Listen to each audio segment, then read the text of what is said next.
You're listening to Red Pill 78. I am the corruption detector, and this is your Red Pill News.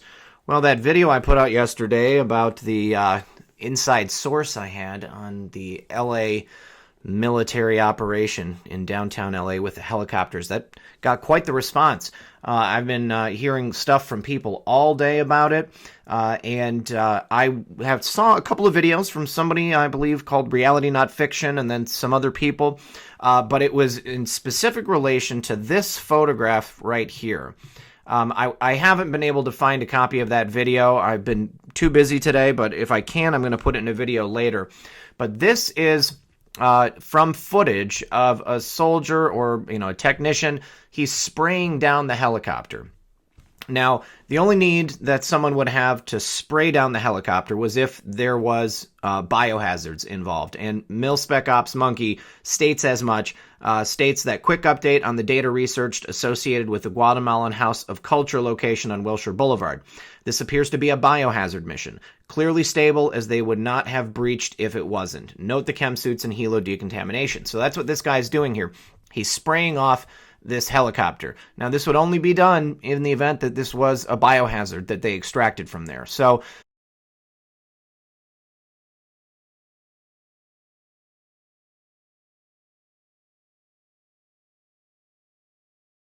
just more confirmation on the source that I got last night. Now, here are those guys carrying that biohazard, that high-value bio target into the chopper. And next here, this is just another view of the building, which you can see it has been breached. All of those windows blown out right there. Let's see if I can get my mouse to go away. There we are. But you can see right there. So this building was breached. They went and they got something very important. And my source told me that it was containment, or, dare I say, WEAPON.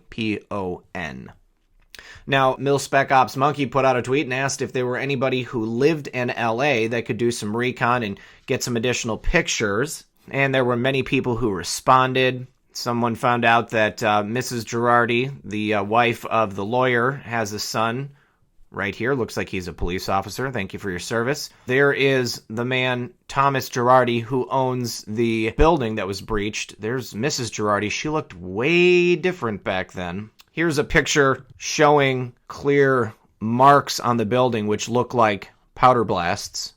And one thing I forgot to mention yesterday, it may be connected, but I had spoken about the outages at Wells Fargo. There were many ATMs and outlets that were unable to dispense money. Wells Fargo being right across the street, very close proximity to this. Could it be involved? We don't know, but it's compelling.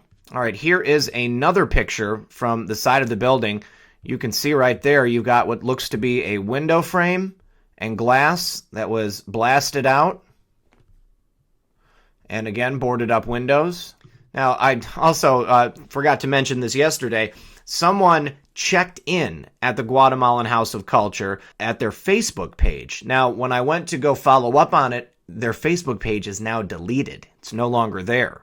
But that is a great picture of that Blackhawk. All right, and in one more thread from Mil Spec Ops Monkey, kind of putting together the pieces of what I was talking about yesterday. Speculation, but we may have stumbled onto something big here. Note the similar names of the companies, Guatemalan House of Culture and the Nexium Rainbow Culture Garden. Now remember, Thomas Girardi is representing Keith Raniere and Allison Mack. Note they both operate in Guatemala. Note the connections. We've got the Clinton Foundation up here. We've got Thomas Girardi and Erica Girardi. We've got Clara Bronfman and Sarah Bronfman. We've got Nexium in Albany, New York. We've got the Guatemalan House of Culture from Thomas Girardi. We've also got the Rainbow Cultural Garden from Nexium. And then we've got locations in Guatemala and Albany, New York, both for the Guatemalan House of Culture and the Nexium Rainbow Cultural Garden. Very interesting. Now, if you don't know, the Rainbow Cultural Garden is a whacked-out theory of child development from Keith Raniere. Rainbow Cultural Garden is an early childhood development program which, through careful progressive exposure to multiple languages, cultures, representational systems and aesthetics seeks to inspire and capture the miraculous creative lives of children, or perhaps more aptly, brainwash them.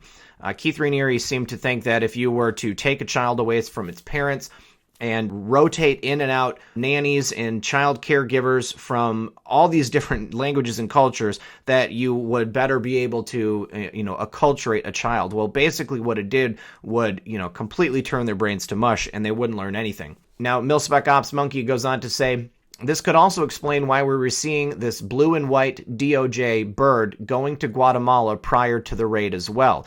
Again, pure speculation, but at what point doesn't it become mathematically impossible to be a coincidence? Same players, relationships, company types. So apparently there was a DOJ plane that was heading to Guatemala in the days leading up to the raid and the extraction.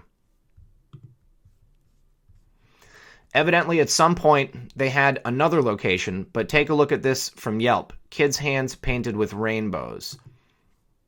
Very similar to that imagery in the Rainbow Culture Center. Casa de la Cultura de Guatemala at 1930 Wilshire Boulevard. All right, and here is additional intel on the Guatemalan House of Culture from Mil Spec Ops Monkey. There is a new picture we haven't seen yet. Window opened ahead of time to prevent pressure blast. Think intel.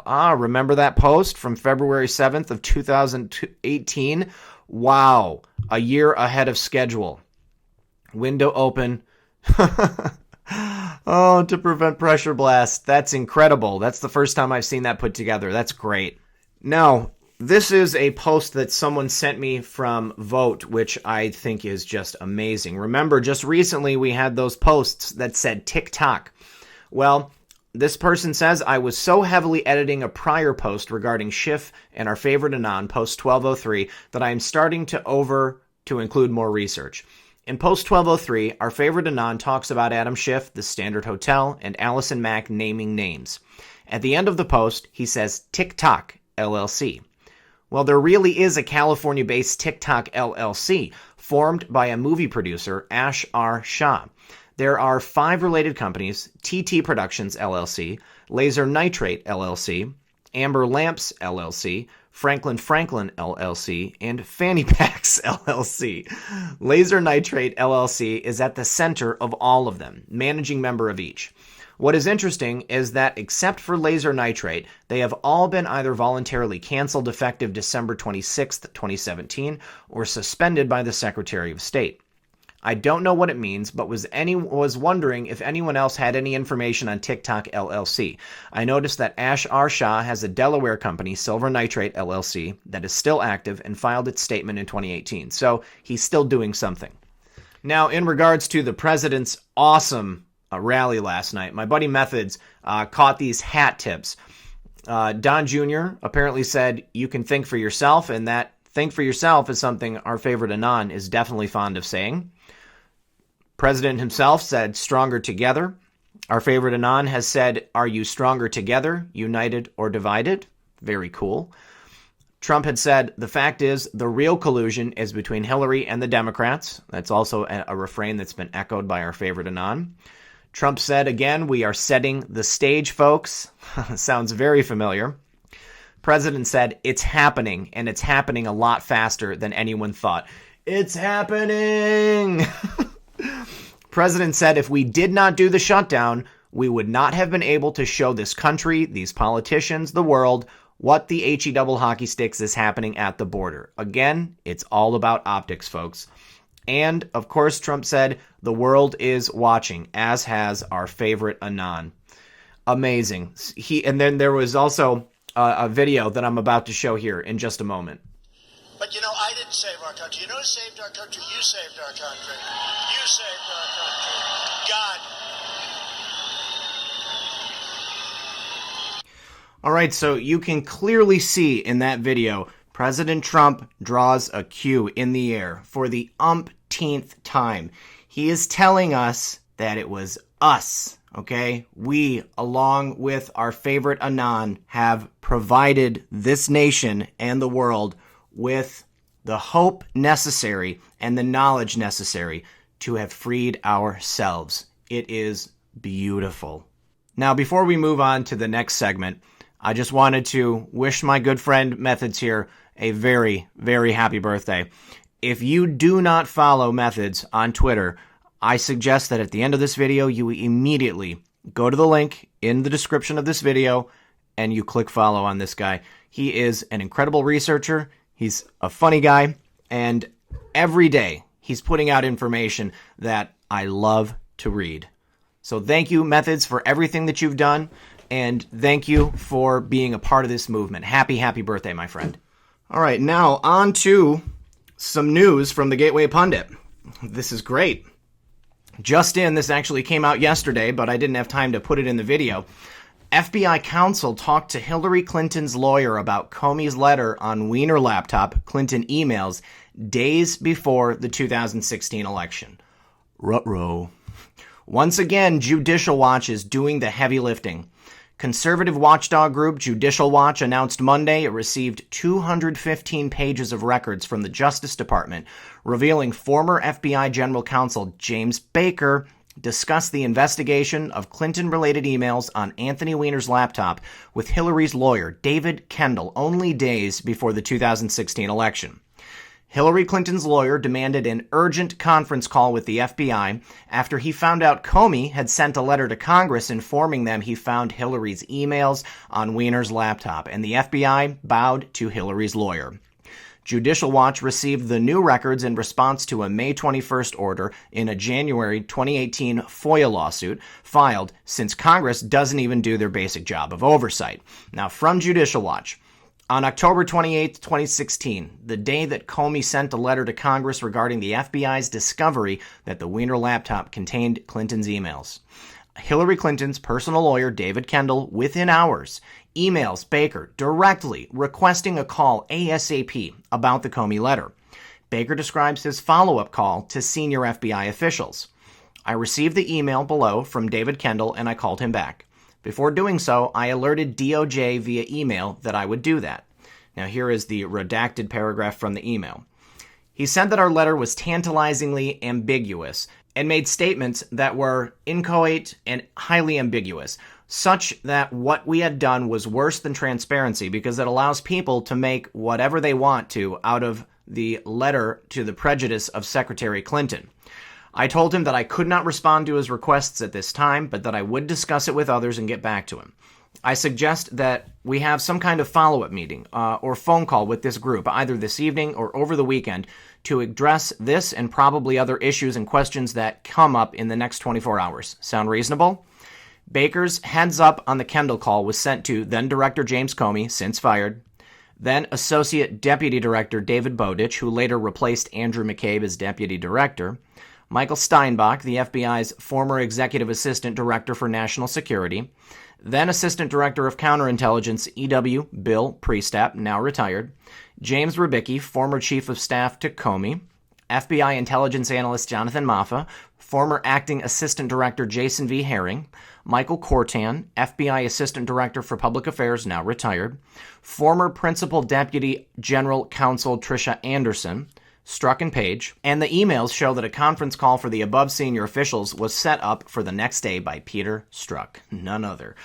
2 days before the election, on November 6th, Comey sent a second letter reporting that the FBI's review of the Weiner laptop material would not change his conclusion that Hillary Clinton should not be prosecuted. Recall, Judicial Watch discovered 18 classified Hillary emails on Weiner's laptop, including the name of a clandestine clown in America agent. President of Judicial Watch, Tom Fitton, had this to say about the latest trove of documents showing FBI Clinton corruption. It is big news that just days before the presidential election, Hillary Clinton's personal lawyer pressured the top lawyer for the FBI on the infamous Weiner laptop emails. These documents further underscore that the fix was in for Hillary Clinton. When will the Justice Department and the FBI finally do an honest investigation of the Clinton email scandal? Tom Fitton said in a video posted Monday that the FBI held an urgent conference call after Hillary's personal lawyer complained about the letter from James Comey to Congress disclosing her classified emails were found on Anthony Weiner's laptop. Let's go ahead and take a look at this video real quick. Hi, Hi, Judicial Watch President Tom Fitton here with breaking news. We just uncovered new documents that show that Mrs. Clinton's top personal lawyer was communicating with the top lawyer at the FBI about the emails found from Mrs. Clinton's email server on the laptop of Anthony Weiner. Mrs. Clinton's lawyer was complaining about James Comey's disclosure of those developments to Congress just days before the election. In the reaction, the FBI held an urgent conference call, the documents show.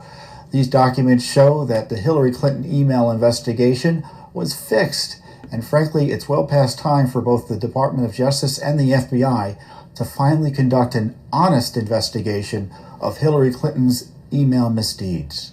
Well, if this bit of news that has been uncovered from Judicial Watch doesn't completely solidify in everyone's mind left, right, conservative, liberal, middle, libertarian, it doesn't matter. It is patently obvious that the fix was in. It is unprecedented to think that once this information was leaked, her lawyer can just get on the phone and demand an ASAP interview and, just get briefed on everything that's happening. Well, I bet you that meeting took place. He went in there and probably threatened the heck out of these guys because knowing full well what they had done up until that point, they were dirty. Their hands were all up in that crossfire hurricane operation. They went ahead and they fixed it. They just kept it fixed for the would-be presidential candidate. All right, now, speaking of corruption and dishonesty, here is a new Inspector General report that's come out. Ooh, let's take a look. Procedural reform recommendation for the Federal Bureau of Investigation. Oh, very interesting. The synopsis here reads that the Federal Bureau of Investigation Enterprise Security Operations Center, or ESOC, uses a commercial, off-the-shelf, automated application to wirelessly collect text messages sent to or from FBI-issued mobile devices. The application is supposed to collect the messages and store them so they are retained by ESOC. ESOC would then have the ability to produce text messages during the discovery process of a criminal and civil matter, as well as for internal investigations. During the Office of the Inspector General's work that resulted in the report, a review of various actions by the FBI and DOJ in advance of the 2016 election, the OIG found issues with the reliability of the collection application.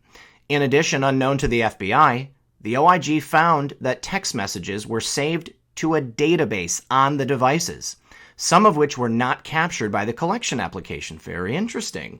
The OIG identified this and other concerns as security vulnerabilities. The OIG described these issues in its report of investigation, Recovery of Text Messages from Certain FBI Mobile Devices, in which we stated that the OIG would be submitting a procedural reform recommendation to the FBI relating to the retention of electronic communications. We are now doing so. Now, the problem here is that the OIG requested from the FBI text messages of, among others, 2 employees in connection with the pre-election review. When the OIG received the text message production from FBI, there was a time period of several months for which FBI did not produce text messages for mobile devices used by these 2 FBI employees. The FBI informed the OIG that it was aware that there were deficiencies in its collection application and that it was changing the model of the mobile device issued to FBI employees as a part of a regular technical refresh to mitigate the problem. However, the OIG later learned that even after upgrading the new devices, the data collection tool utilized by the FBI was still not reliably collecting text messages from approximately 10% of more than 31,000 FBI-issued mobile devices. In addition, during the OIG's forensic examination of FBI mobile devices that were used by 2 employees, the OIG discovered a database on the mobile devices containing a plain text repository of a substantial number of text messages sent and received by those devices. Neither ESOC nor the vendor of the application was aware of the existence, origin, or purpose of this database. OIG analysis of the text messages in the database compared to ESOC productions of text messages during the same time periods when the collection tool was functional identified a significant number of text messages found in that database that were missing from the ESOC production. Furthermore, the subject matter expert with whom the OIG consulted in connection with its forensic analysis of the devices identified additional potential security vulnerabilities regarding the collection application. The OIG has provided these findings to the FBI. Now, for the existing FBI Policy Directive 0423D, Section 8.5.5 states in part, if employees need to access e-communications that for whatever reason have not been preserved, they should address requests to retrieve text messages to the Security Division's Enterprise Security Operations Center, ESOC. Although this directive designates ESOC as the repository for text messages, there is no specific policy that requires ESOC to collect and retain text messages. Recommendations are amend the existing FBI policy directive to formally designate an entity to be responsible for text message collection and retention. Gonna get you. Conduct additional research and testing of the current collection tool application with the mobile devices deployed by the FBI, or seek by other means, in coordination with the collection tool's vendor, to improve reliability of collection and preservation of text messages sent to and from FBI-issued devices, with a goal of 100% text message collection and preservation, to the extent technically feasible. 3. Conduct additional research and testing, or seek by other means prior to procurement of any new collection tool to be used by the FBI to collect and preserve text messages sent to and from FBI-issued devices, with a goal of 100% text message collection and preservation, to the extent technically feasible. Coordinate with the collection tool vendor to ensure that data collected by the tool and stored on the device is saved to a secure and encrypted location. 5. Verify and address the security vulnerabilities identified by the subject matter expert with whom the OIG consulted, which have been provided to the FBI. Current and future mobile devices and data collection and preservation tools should be tested for security vulnerabilities in order to ensure the security of the devices and the safekeeping of the sensitive data therein. And that is the end of the report. Well, looks like based on what happened, they are moving to a system which is going to allow them to securely and safely gather all of these text messages, so nothing like this can happen again in the future. But more than that, they have the majority of those text messages. We've reported on this in the past. It's just a nice big middle finger to the deep state. The fact that they were able to find those text messages, the ones that they specifically tried to hide, the FBI and then the special counsel as well. And now they are changing the rules. They're changing the way that they handle things, or at least the OIG is recommending they do. But I would say that just as our favorite Anon has recently been talking about how do you begin to trust again an organization like this that has been so horribly compromised, well, this is part of that, okay? They have to change the way they do business. Otherwise, people will never take the FBI seriously again. Right now, they are a corrupt organization. They are trying to clean it up, but this is how they're viewed by the majority of the people in America, and that has to change. Otherwise, we will never be able to put our trust back in this organization again. It has to be fixed. It cannot remain broken, or else justice can never be served. Now, on that note, here's another article from the Gateway Pundit. Lisa Page caught in quid pro quo scandal over classified Hillary Clinton email. Thank you, Judicial Watch. Thank you. Thank you, Tom Fitton.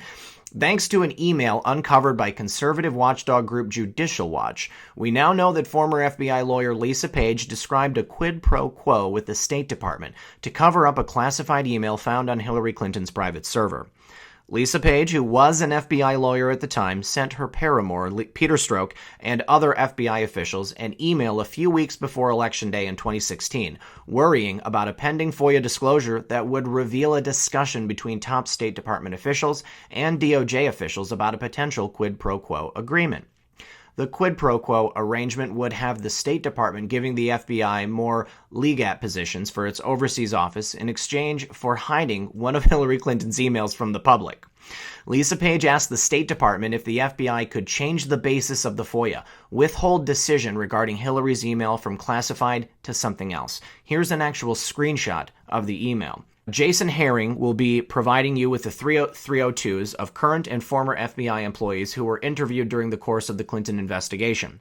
These 302s are scheduled to be released to Congress in an unredacted form at the end of the week and produced with redactions pursuant to the FOIA and beginning next week.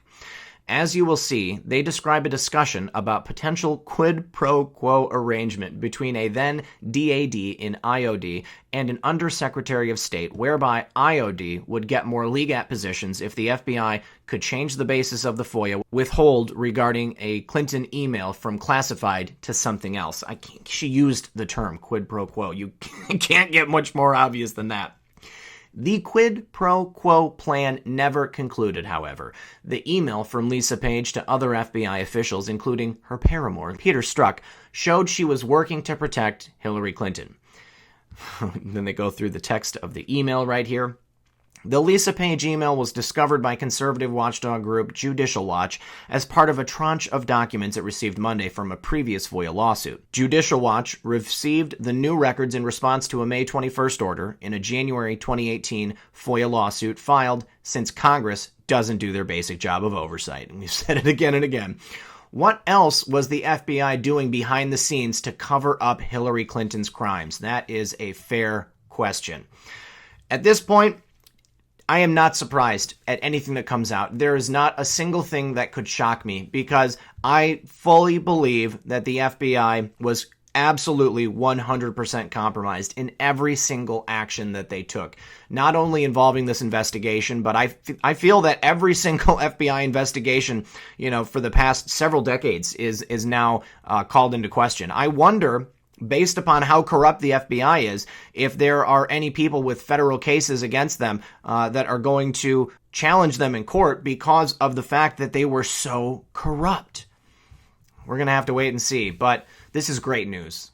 And it's some more good news. I can't believe it. Representative Nunes says GOP lawmakers are looking through Russiagate transcripts and they will make DOJ referrals. We've talked about it before, and it is just so good to see Devin Nunes say it. He is such a boss. Ranking member of the House Intel Committee, Representative Devin Nunes, Republican California, said in an interview with The Hill TV's Buck Sexton that GOP lawmakers are combing through Russiagate transcripts from interviews conducted over the last year and will make referrals to the Justice Department. We're continuing to work with the task force that was set up late last year between the Judiciary Committee and the Oversight Committee that was led by Goodlatte and Gowdy with our recommendations, Devin Nunes told The Hill TV's Buck Sexton.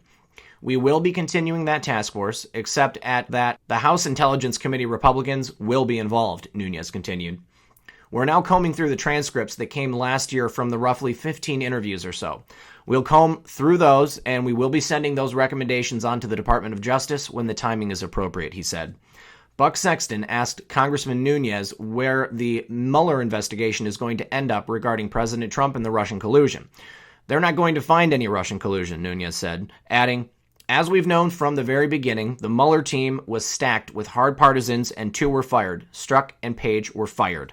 Last April, former Rep. Ron DeSantis and 10 other lawmakers sent a letter to the DOJ criminally referring Comey, Hillary Clinton, McCabe, and Loretta Lynch for their investigations into Trump.